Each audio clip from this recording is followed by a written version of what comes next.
Red Raider Nation, and welcome to the nation's official post-game show. I am your host, TJ Kern. That is my co-host, Blake Hartsfield. Blake, tough loss tonight in Fort Worth against the Horned Frogs, and kind of felt like you were playing with house money tonight with that 4-game stretch we talked about with Houston, BYU, OU on the road, and then finishing tonight in Fort Worth. Red Raiders end up dropping the game 85-78 as they lose to the 25-ranked TCU Horned Frogs. It was a frustrating game at times, and it was a very encouraging game at the beginning. I want to start there, Blake. The Red Raiders got off to a great start for the first 10, 11 minutes of the ball game, even had a double-digit lead early. Yeah, TJ, I think that's one of the good takeaways from this game is that they started the game well for the first time in several games. We've talked a little bit about how they've struggled to start. They were slow at Oklahoma, slow at home, obviously against BYU, slow down in Austin, games they were able to come back and win. This game, they start well. Unfortunately, they end up dropping this one 85-78 in Fort Worth this evening. And TJ, look, I'm not worried here. Like you highlighted the 2-2 stretch. Where you played four consecutive ranked teams in the Big 12, 3 of them on the road. TJ, it's hard to win on the road in this league. I think they talked about it during the broadcast. I think home teams in the Big 12 are something like 33-16. Tech has got 2 of those wins in Austin and in Norman. Look, at the end of the day, TCU shot well above their averages. Tennyson and Micah Peavy average 9 and 11 respectively. They killed you tonight, and Tech fans are no stranger to Micah Peavy and his offensive struggles. He was out of this world tonight. He goes 4 for 4 from 3, and as a whole, TJ, TCU goes 11 of 20. I think at one point they'd made like 8 in a row, including a bank on a completely ridiculous just kind of prayer and heave at the basket that went in. TJ, that's a team that shoots at 34% on the season. They shot at 55% tonight. So the plan was to keep them out of the paint, was to keep an athletic team away from the rim. I thought they did a pretty good job of that, other than the offensive rebounds, which we know is a weakness of this team. Unfortunately, they made shots. TJ, that's a team that you're going to beat. I'm not just going to say they're going to beat them. They will boat race TCU in Lubbock. I'll go ahead and make that prediction now. Yeah, well, I mean, at times in this game, especially at the beginning, I mean, I was thinking maybe we were going to boat race them in Fort Worth tonight. Then you're right. Then the weird stuff started happening. Micah Peavy, former Red Raider, highly rated recruit out of Duncanville. Everybody should know the story by now. Leaves after his freshman year. He's been at TCU for 3 years. Has a career night against the Red Raiders. It was probably in the scouting report to let him shoot it, and the dude didn't miss. Not only that, he does what he always does well, which is play defense and hustle, get loose balls, rebounds, and I mean, I guess he finally got his revenge game against Tech tonight with his career performance. But let's talk about those offensive rebounds. That was a strength of TCU, and they executed, and we could not get the rebounds on the defensive side were 24-22 in the game, but it just seemed like at every important stretch in the second half they would get an important offensive rebound, they being TCU. Yeah, TJ, it's TCU strength. They're an athletic team. They're a long team. They remind me a lot of Tech early in the Chris Beard era, maybe the year before we made the championship game where we made the Elite Eight with Villanova, or even their first year making the tournament, where they were gritty defensively, athletic, would hit the glass hard, kind of tried to win by, even though I know it's Coach McCaslin's motto that the toughest team wins, that TCU embodies that. They are a tough team that wants to be physical, and it's their strength, and it's their strength against your weakness. We know that this team is a little undersized, with only Warren Washington being the only true big on this team. They kind of rebound as a group. And they've done a decent job. But when you run into teams like this, and I worry about it when we play Kansas with Hunter Dickinson, where they've got a dominant big, how are you going to respond to that? Are you going to be able to close out possessions with defensive boards? But look, at the end of the day, TJ, they're sitting here at 5-2 in the Big 12, still tied for first place. If you'd have told me going into this 4-game stretch 2-2 with one of those wins obviously had to come on the road, but obviously getting the one in Norman, I would have taken 2-2, and that's where they're at now. The schedule gets a little easier as far as the Big 12 as far as the Big 12 gauntlet goes. You should win Saturday against Cincinnati at home.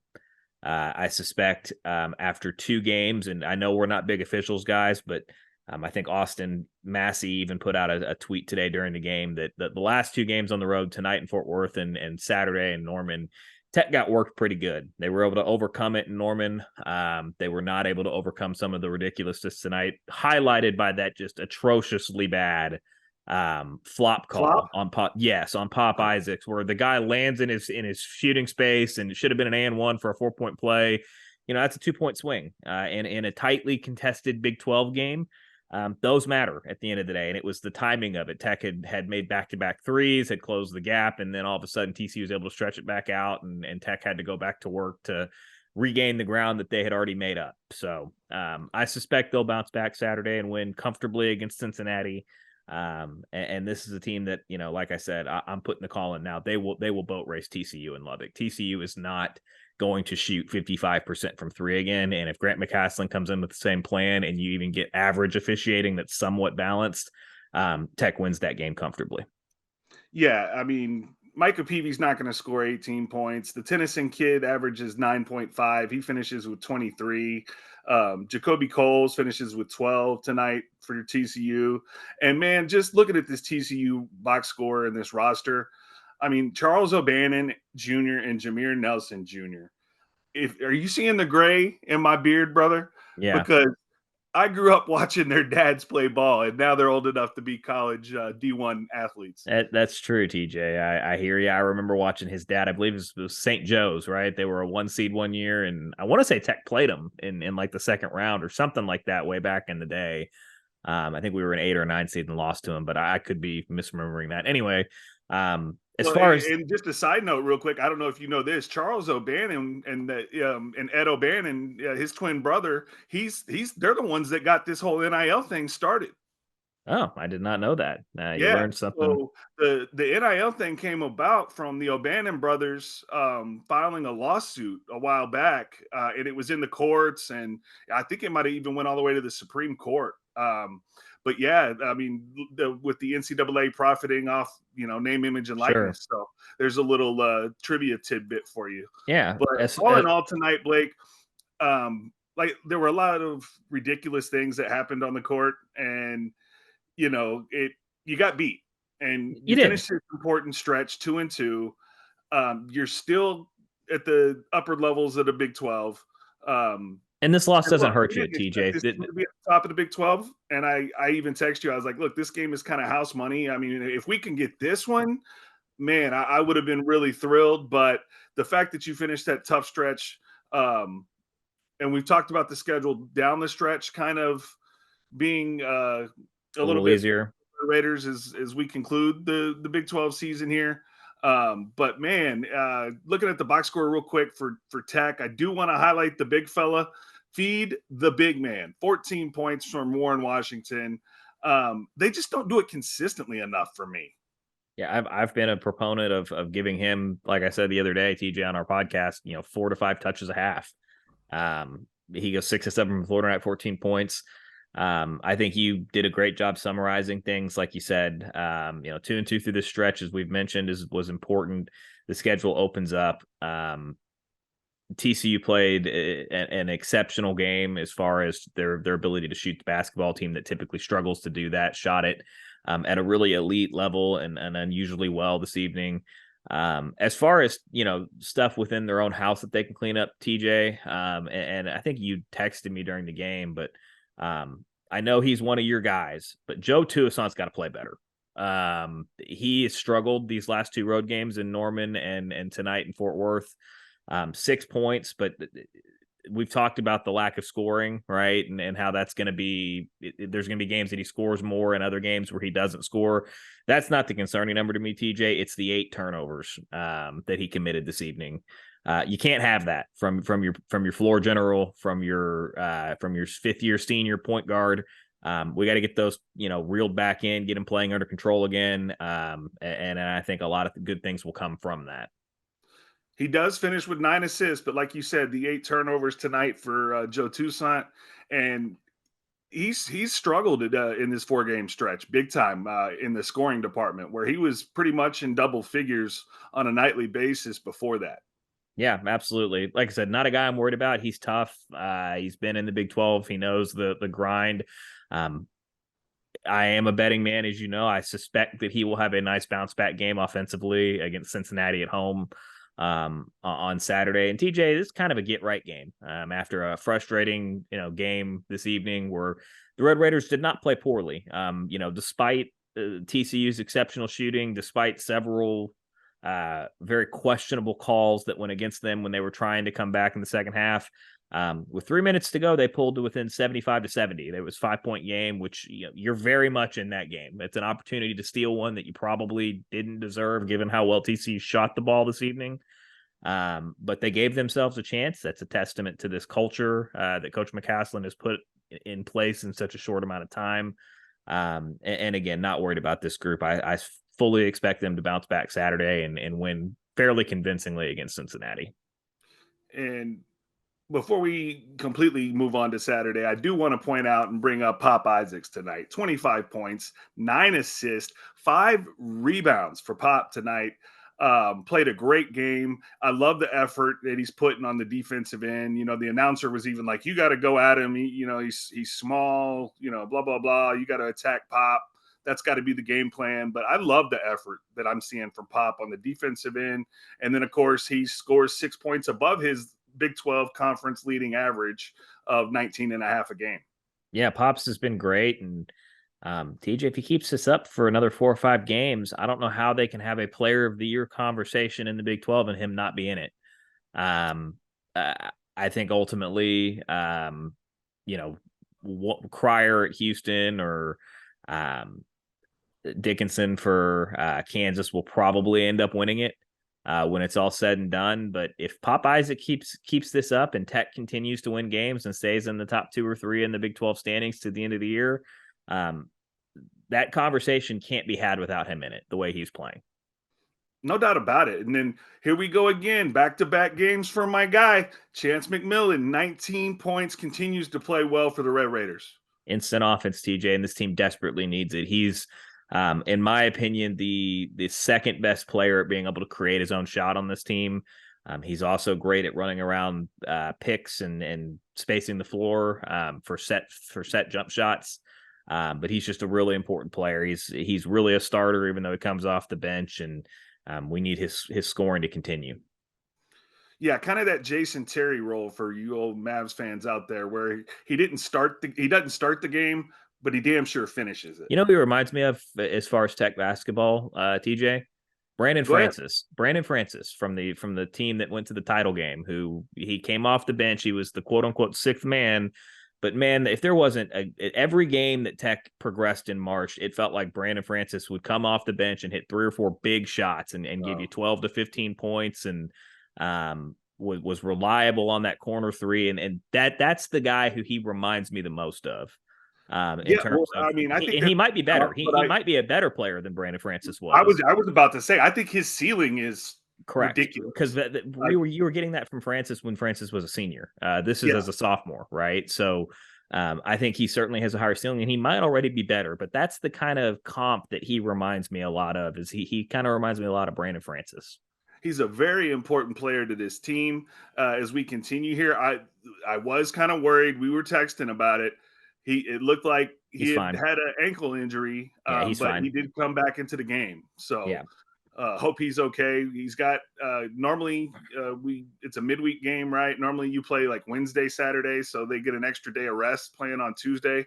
And man, I'm not being negative, but you got to get something out of Lamar Washington and Robert Jennings. I mean, I know they're defensive guys. I know they're gritty.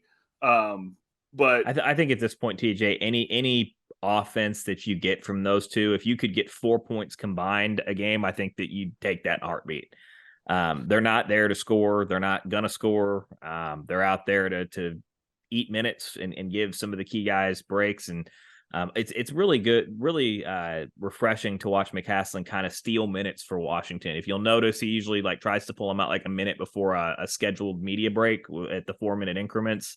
Where he only misses like a minute of game time, but he ends up getting 5 or 6 minutes with the TV changeover and everything else. And McCaslin's done a really nice job of buying him rest and letting him. I think he's averaging like 32 or 33 minutes a game in conference out of 40. So for the big fella to give you that kind of a load on a night in night out basis it has been impressive. And again, TJ, you look at the season in segments. They get through this little tough stretch at 2-2. Now you look over your next four, and it's home against Cincinnati, at Baylor, home against UCF, and Kansas at home. TJ, I think 3-1 is very plausible. I expect to beat Cincinnati and UCF in Lubbock. And then if you could split the Baylor game on the road or Kansas at home, doesn't really matter which one you get. 3-1. Now you've put yourself into that last six where we've talked about that schedule really opens up for you. So they've got an opportunity. And again, this loss tonight doesn't hurt you. It's a quad one loss. TCU is a quality opponent on the road. As far as your resume and seed line, not going to hurt you at all. So forget this one. Move on to Cincinnati. Take care of your business over these next four. Win the games you're supposed to win. Get one of the two coin flips, and you'll be in a really good spot. And I mean, this team, again, the final tonight out of Fort Worth, TCU beats the Red Raiders 85-78 here on the nation's official post-game show. And Blake, it's we're just so thin. I just feel like we are just one bad break away from like really kind of ruining our positive season here. But man, I love the effort and the energy and what Coach Grant McCaslin has done in year one. Look, we talked about it on our podcast. We didn't know what we were going to get out of this bunch. We didn't know what we were going to get out of this group. They're way We better said, than I thought. hey, just make the tournament. Yeah, they're way better than I thought they were going to be, TJ. They've been extremely impressive, even in the games that they've lost, other than the Houston game. But we're not going to revisit that one. Just super impressed with McCaslin and just the overall effort from this group. And at the end of the day, TJ, we get to play basketball in Lubbock again in late March and hopefully into early April. So that's always a lot of fun. And this team, it's not like I've said before, it's no longer a question of if they're going to make the tournament with this team. It's how high of a seed can they get, and can they advance past the first weekend? So just personally on a personal note for you and me here, getting to cover this team for the nation. I mean, this has been such a refreshing bounce back season for the two of us. Yes. After what we went through last year. Yeah, completely agree. And it's exciting. Like I said, they're sitting at tied at first. If you take care of business in the games that you're supposed to, I'm not going to go through the entire schedule. We can do that on our podcast that we're going to record here soon, TJ. But if they just beat the teams they're supposed to beat, I mean, 1, 2, 3, 4, 5. I mean, that's at least 5 more wins if they just win the games they're supposed to win against the bottom of the league. So that right there puts you at 10 wins in the Big 12. I mean, you're looking at least a 6 seed at that point. And great, which would be an excellent season, right? And that's if you lost you only get 10. That's if you lose every coin flip game. And I think there's 4 or 5 coin flip games in addition to that. And so, if they could get 7 wins between here and the end of the year and get to 12 Big 12 wins, you're probably looking at a top 4 seed and potentially a second or third place finish in the conference standings, depending on how everything else shakes out. So they've got an opportunity.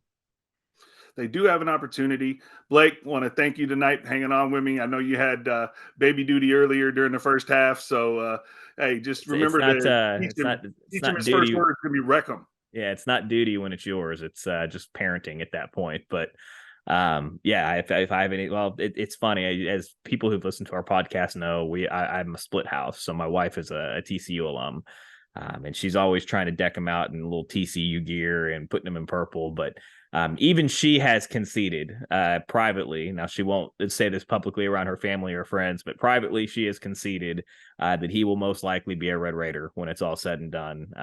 If No doubt about it. as she Dad's going to puts get his it, way. yeah, as she puts it, if you get your way, and I will get my way when it comes to that, TJ. Oh man, well, I want to thank everybody for tuning in again. Like, follow, subscribe on YouTube. We're on Facebook. Comment, uh, all that good stuff. Interact with Blake and I on Twitter. We're at Guns Up Nation. We're at all the social media platforms are down at the bottom. I'm at TEJAYKERN, and Blake is at B Hartsfield 10. So once again, final score tonight in Fort Worth, 85-78. TCU with the victory over the Red Raiders. And Blake, how do we always end these things? Wreck 'em. Wreck 'em. And we will talk to you guys next time right here on the Nation's post-game show.